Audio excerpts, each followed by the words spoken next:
भारत में corona virus महामारी लगातार भयावह रूप लेती जा रही है। पिछले 24 घंटे में देश में रिकॉर्ड 3,32,720 नए मामले सामने आए हैं। देश में स्वास्थ्य सेवाओं के ऊपर दबाव इतना ज़्यादा बढ़ गया है कि अधिकतर अस्पताल अब नए मरीजों को भर्ती तक नहीं कर रहे हैं। स्वास्थ्य संगठन के अनुसार इस समय देश में एक्टिव केस की कुल संख्या 24 लाख से भी अधिक है। भारत में लगातार खराब होती स्थिति के बीच दुनिया भर के कई देशों ने भारत की मदद के लिए हाथ आगे बढ़ाया है। भारत की सहायता के लिए कई देशों ने अपना हाथ आगे बढ़ाया है। रूस ने भारत को रेमडेसिविर और ऑक्सीजन की सप्लाई का ऑफर दिया है। लद्दाख को लेकर जारी तनाव के बीच चीन ने भी भारत को कोरोना से निपटने में सहायता की पेशकश की है। हालांकि भारत की तरफ से अभी किसी भी देश को सहायता के लिए औपचारिक सहमति नहीं दी गई है। फ्रांस के राष्ट्रपति इमैनुअल मैक्रों ने कोरोना से जूझ रहे भारतीयों के प्रति एकजुटता का संदेश दिया है और मदद की पेशकश भी की है। कई अमेरिकी सांसदों ने भी भारत को लेकर संवेदना जताई है। रूस ने भारत को रेमडेसिविर और ऑक्सीजन का ऑफर दिया है। भारत में कोविड संक्रमित मरीजों के इलाज में ऑक्सीजन की कमी को देखते हुए रूस ने मेडिकल ऑक्सीजन और रेमडेसिविर की आपूर्ति करने की पेशकश भी की है। बताया जा रहा है कि पिछले 15 दिनों में रूस से इसका आयात भी शुरू किया जा सकता है।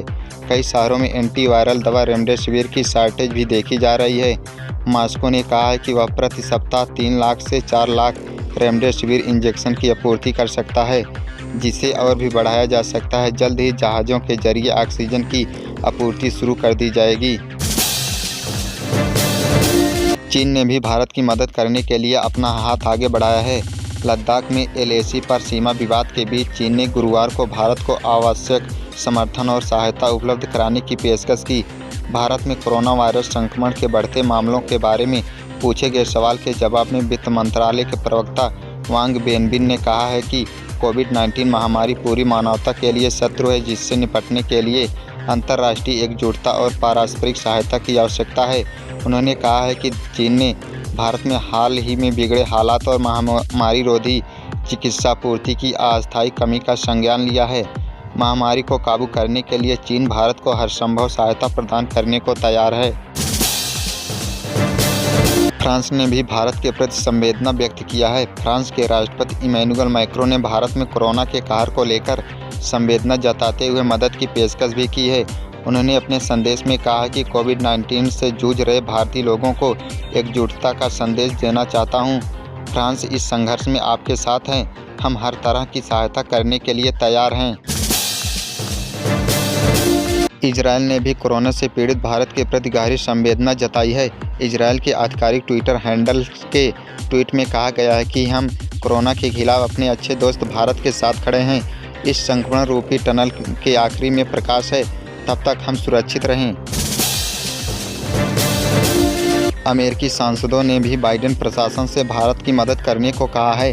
अमेरिका के मैसाचुसेट्स से डेमोक्रेटिक पार्टी के सीनेटर एड मार्के ने बाइडेन प्रशासन से भारत की तत्काल मदद करने का अनुरोध किया।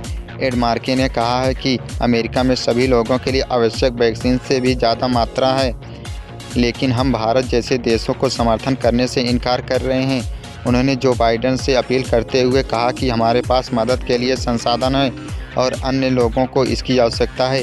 ऐसा करना हमारा नैतिक दायित्व बनता है। मिशिगन से डेमोक्रेटिक पार्टी की US कांग्रेस प्रतिनिधि हेली स्टीवंस ने ट्वीट कर भारत में बढ़ते कोरोना मामलों पर दुख जताया है।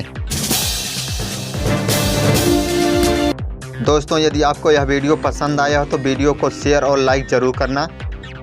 ऐसे ही मज़ेदार वीडियो के लिए चैनल को सब्सक्राइब करना ना भूलें। फिर मिलेंगे नेक्स्ट वीडियो में, तब तक के लिए जय हिंद।